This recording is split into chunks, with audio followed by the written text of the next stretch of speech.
Halo teman-teman, selamat datang kembali di channel saya, Tips CPNSP 3K.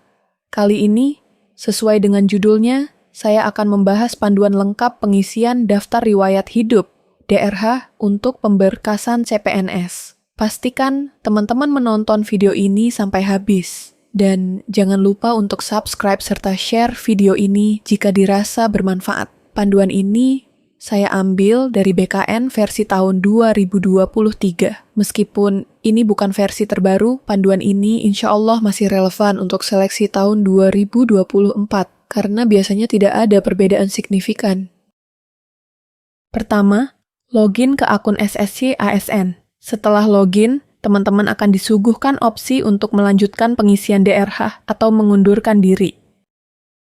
Jika teman-teman merasa penempatan tidak sesuai harapan, misalnya dari Jakarta ditempatkan di Jawa Timur atau bahkan luar pulau, silakan mengundurkan diri. Tidak ada penalti untuk mengundurkan diri, jadi jangan khawatir. Pilih alasan pengunduran diri, dan pilih file surat pengunduran diri. Selanjutnya, klik unggah surat pengunduran diri, dan akan muncul kotak peringatan seperti di bawah ini. Jika peserta telah yakin, maka silahkan klik iya. Jika masih ragu, dapat klik tidak. Dan masih dapat mengubah pilihan jawaban di drop-down list sebelumnya.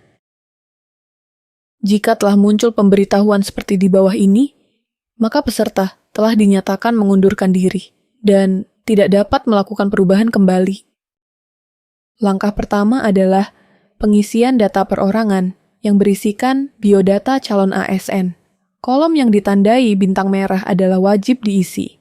Isikan biodata, alamat, dan keterangan lainnya. Pengisian data perorangan harap dilakukan dengan teliti dan hati-hati karena data yang diisikan adalah data yang digunakan untuk pemberkasan CAS dan tidak dapat diubah setelah Anda mengirim daftar riwayat hidup. Isilah bagian formulir yang wajib diisi pada bagian silahkan lengkapi data Anda, ditandai dengan tanda bintang. Anda diwajibkan mengisi gelar depan, gelar belakang. Bila Anda tidak memiliki gelar depan, gelar belakang, silahkan isi strip. Gelar hanya berupa singkatan. Contoh, Detor, Eskom, AMD tidak perlu dipanjangkan. Alamat domisili adalah alamat tempat tinggal saat ini. Bila nama kecamatan dan kelurahan Anda tidak terdaftar dalam pilihan, maka pilih lainnya. Lalu ketikkan nama kecamatan dan kelurahan tersebut di kolom di bawahnya. Jika sudah, isilah CAPTCHA berikut di bawah ini. Dan klik tombol selanjutnya. Langkah kedua adalah pengisian riwayat pendidikan.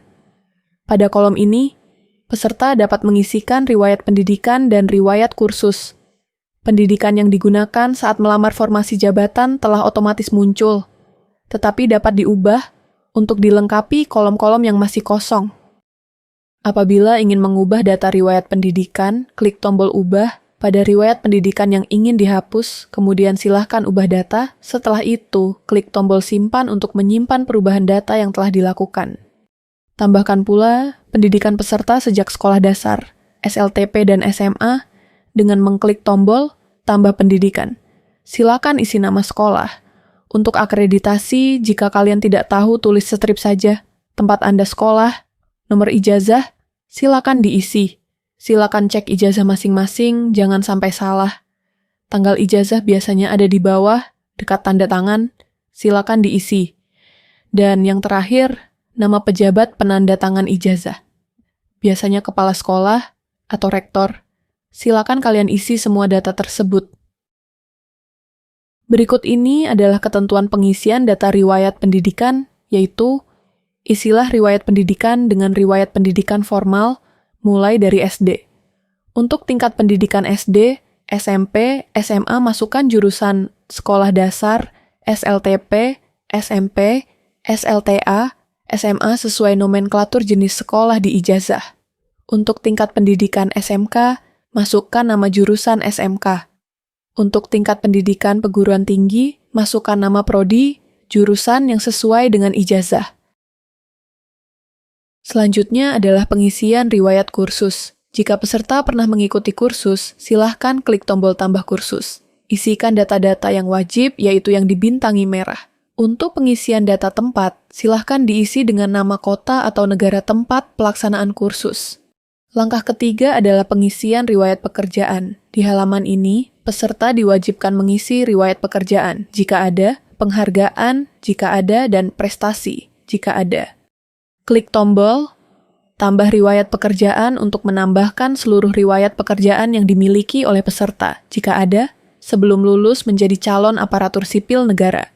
Klik pada tombol untuk menambahkan riwayat penghargaan yang dimiliki oleh peserta jika ada, sebelum lulus dan menjadi calon aparatur sipil negara.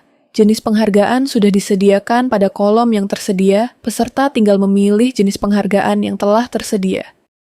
Klik tombol tambah riwayat prestasi untuk menambahkan riwayat prestasi yang dimiliki oleh peserta jika ada, sebelum lulus menjadi calon aparatur sipil negara.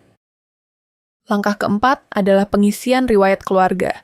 Di halaman ini, peserta diwajibkan untuk mengisi seluruh anggota keluarga di antaranya: pasangan, istri, suami, anak, orang tua kandung, bapak dan ibu, saudara kandung, kakak dan adik, dan mertua, bapak dan ibu.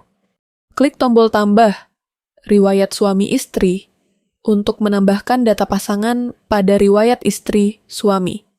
Silahkan isikan kolom-kolom yang diberi tanda bintang, wajib diisi secara lengkap. Klik tombol tambah riwayat anak untuk menambahkan data anak. Silahkan isikan kolom-kolom yang diberi tanda bintang, wajib diisi secara lengkap. Form isian di bawah ini berlaku sama untuk inputan pada data orang tua kandung, bapak dan ibu, saudara kandung, kakak dan adik, dan mertua, bapak dan ibu. Langkah kelima adalah pengisian organisasi.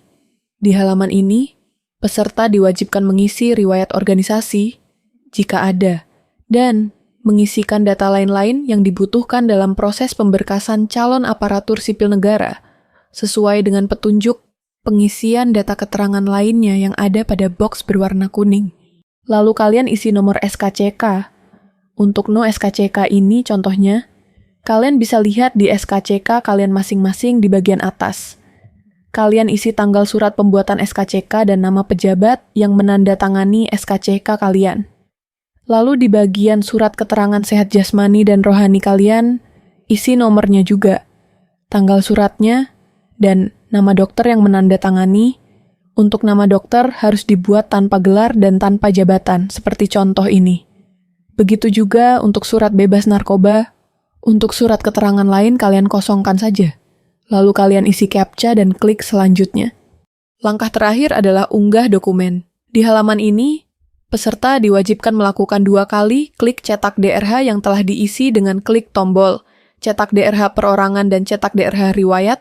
Selanjutnya, menulis data-data yang diharuskan untuk ditulis tangan di DRH yang telah dicetak tersebut dan menandatangani DRH. Terakhir, DRH yang telah ditandatangani wajib diunggah kembali ke SSC-ASN di halaman ini dan dihimbau untuk membaca dahulu ketentuan unggah dokumen di bawah pada box berwarna kuning.